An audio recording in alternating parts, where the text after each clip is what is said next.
Joe Vaclavic with Standard Grain. Joe, as we talk about what's been going on with planting, obviously we've finally seen some warm weather this week. A lot of folks out in the field. What do you think the chances are of us catching up with kind of average pace here? I don't think we're going to catch up to the average pace anytime soon, but I do believe that planting has been fairly active and ongoing in a lot of areas this week. There are problem areas, definitely. The northwest part of the Corn Belt is problematic. Southern Minnesota, North Dakota, maybe parts of South Dakota. There is some widespread chatter regarding either switching out of corn into another crop or maybe even prevent plant.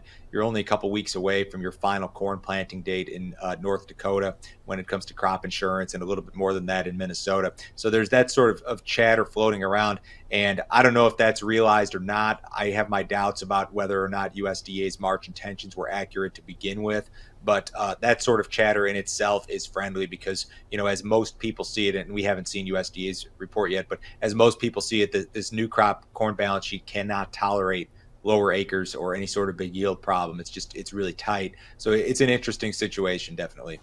Well, and you mentioned that you can't really tolerate, you know, a tighter balance sheet, but we're so far behind now, it feels like that's what we should start to expect here.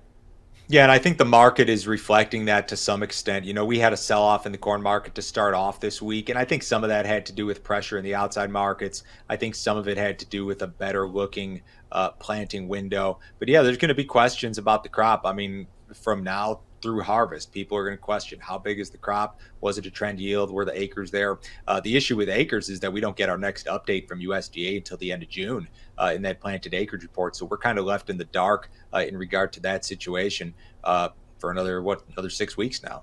Yeah, there'll be plenty of time for people to speculate Yep. and try to figure out exactly how many acres went in. Joe, sure appreciate it. Thank you for being here. Yep. We'll be back with more Ag Day coming up in just a minute. For more information about Standard Grain and its services, call Joe at 312-462-4438.